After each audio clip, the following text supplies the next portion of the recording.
So, what does it mean to be a person? I'm talking about you, the real you. What is it that defines you?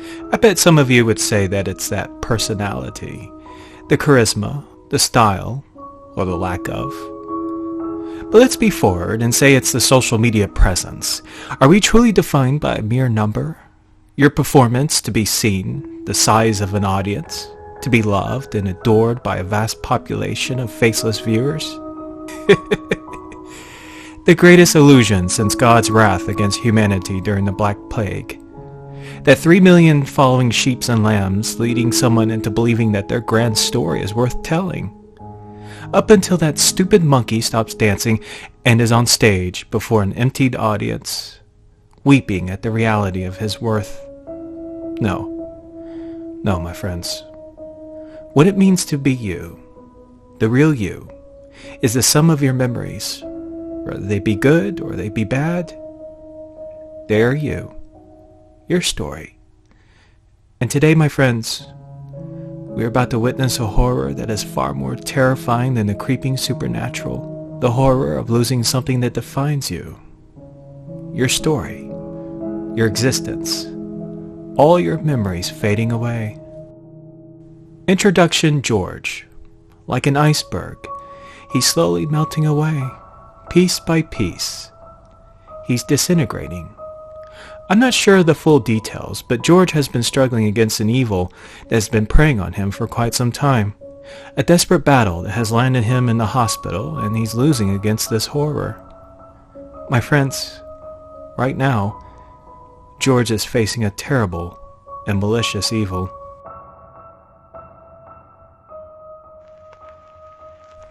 George's memory lane. The earliest memory he can think of. It's a struggle to focus on the details, but George thinking of the earliest memory was being at the park with his family, his mother, his father, or stepfather, or was it stepmother? And he had a sister named Annie. Sister or cousin? She was sitting by the tree reading a book. George was not sure who Annie was, nor the book she was reading, but everyone was happy. It was a happy moment at the park for George and his family. The earliest memory was a happy memory for George. But that gremlin, he was not there. Not supposed to be there. That gremlin is the evil that's been preying on George. Every memory that George tries to think of, just enough to get a visual picture, that's when the gremlin shows up. And just like that, the gremlin will come and take these memories away.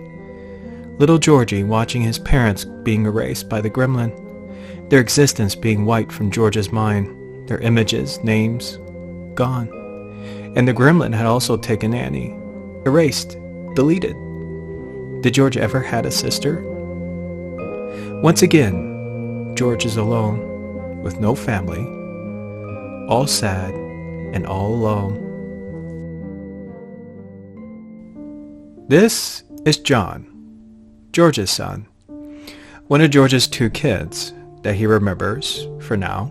Since George began hallucinating about the devil giving him ice cream and the gremlin attacking his memories, his behavior was becoming a concern. That's when George's children had their father seen and admitted into the hospital for Alzheimer's disease. Rarely they would come see him. Well, they try. It's just that life has its complications, especially for John. Much like his father, everything was good with his marriage, up until he found it deteriorating. Recently, his wife began seeing a divorce lawyer. At this point, it's doubtful that the relationship can be salvaged. Regardless, it's never too late for a family reunion. Midge, George's daughter, will also be coming tomorrow. One big happy family, right, George? Full of complications. Another early memory, when George used to play football. Wait, no, it's when he used to play baseball. Anyways, he was in a Pee-wee league, and Georgie boy was up to bat. Bobby K was the pitcher. Not sure if it was sunny or cloudy that day, but there was something about this memory that was special to George. Now, even though George wanted to hit a home run when stepping up to the plate, Maybe he did hit that home run. For some reason, George keeps hearing the words, "You're out." Could have sworn he made a home run. Why was this memory special to George if he was out? Could the memory be wrong? Could it be the first time George felt so proud of himself for hitting that ball? And just as George began forming a better detail of the events that day, or maybe to his liking, out in the field was that little gremlin coming to take his memories away. And one by one, all the players gone. There goes Bobby K. Goodbye, Bobby K. Goodbye, Empire, Umpire. Goodbye, team. Goodbye, everyone. Once again, alone. George is all alone and sad. Today, Georgie was visited by Midge, Margaret, his daughter.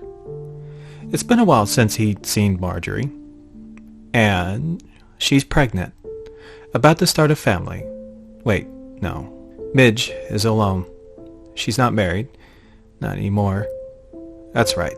Before George was admitted, he tried telling his daughter to not go in it alone, that it was a bad idea to bring a child into this world alone. But I guess she went ahead and decided to do it. About due any moment. Says she's ready to be a mom now. No plans.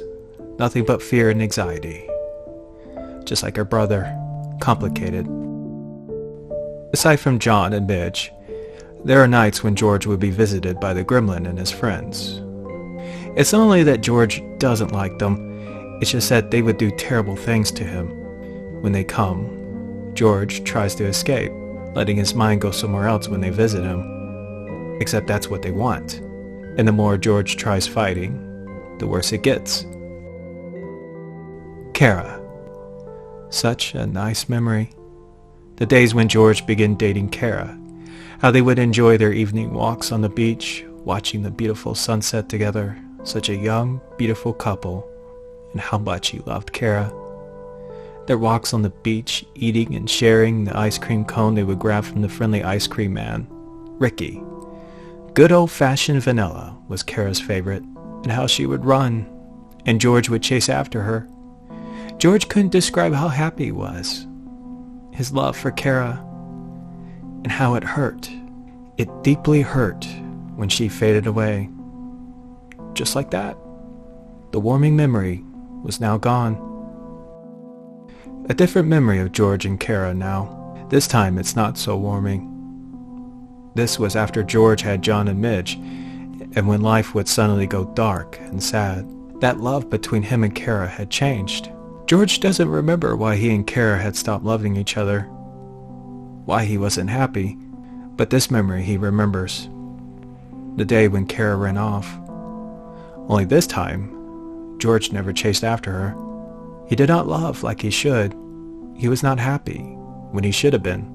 Why was he so cold when he should have been happy? Why didn't he love like he should have loved? Why was George so mean, so cold? Since that day when Kara left, the kids left with her. George was never happy. Nothing lasts forever. Make sure you remember that. Kara ran away, and once again, George was all alone and sad.